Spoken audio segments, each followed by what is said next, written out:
అలాగే మన కొన్ని దేవాలయం దగ్గర మంచినీరు, త్రాగునీరు కూడా మనం ఏర్పాటు చేసుకోవడం జరిగింది. అలాగే మనం ఇంకా ఎన్నో యాక్సిడెంట్లుగా వాళ్ళకి మందులు కానీ, అలాగే వరదల అప్పుడు విజయవాడ వరద బాధితులకు కూడా మనం ఎంతో కొంత సాయం చేయడం జరిగింది. హాస్పిటల్లో ఉన్న పేషెంట్ కి అయితే మనం ఎంతో కొంత మందులకు సాయం చేయడం జరుగుతుంది. అలాగే ప్రతి ఒక్క సేవా కార్యక్రమం కూడా మీ అందరి యొక్క ఆర్థిక సహాయంతోనే, విలువైన సమయంతోనే ఇలాంటి సేవా కార్యక్రమాలన్నీ కూడా మనం ముందుకు నడిపించడం జరుగుతున్నది.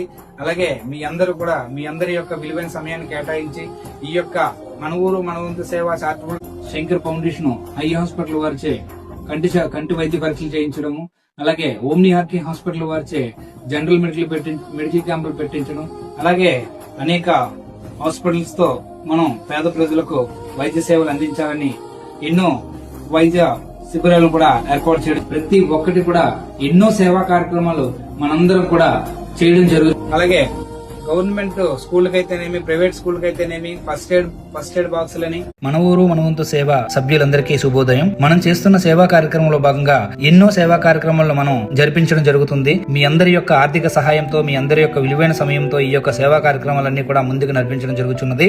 అలాగే ఈ యొక్క సేవా కార్యక్రమంలో భాగంగా ఈ విశాఖపట్నం శంకర్ ఫౌండేషన్ ఐ చెకప్లు కూడా మనం చేయించడం జరుగుతున్నది. అలాగే వృద్ధులకు నిత్యావసర సరుకులు అయితేనేమి, వికలాంగులకు ఆశ్రమంలో భోజనాలు అయితేనేమి, అలాగే పిల్లలకు ఫస్ట్ ఎయిడ్ కిట్లు పంపించడం అయితేనేమి, ప్రతి ఒక్క సేవా కార్యక్రమాలు కూడా మీ అందరి యొక్క దివ్య ఆశీస్సులతో ఈ యొక్క కార్యక్రమాలన్నీ జరిపించడం జరుగుతున్నది. అలాగే మీ అందరికీ కూడా పేరు పేరున హృదయపూర్వక ధన్యవాదాలు తెలియజేసుకుంటున్నాం. మన ఊరు మన వంతు సేవ చారిటబుల్ ట్రస్ట్ ఇంత ముందుకు నడిపిస్తున్నందుకు మీ అందరికీ కూడా ఈ సంస్థ తరపు నుంచి హృదయపూర్వక ధన్యవాదాలు తెలియజేసుకుంటున్నాం. Thank you very much. హిట్లు మీ మాణిక్యం. ఈ యొక్క కార్యక్రమానికి మీ యొక్క ఆర్థిక సహాయం అందించాలనుకున్న వారు 99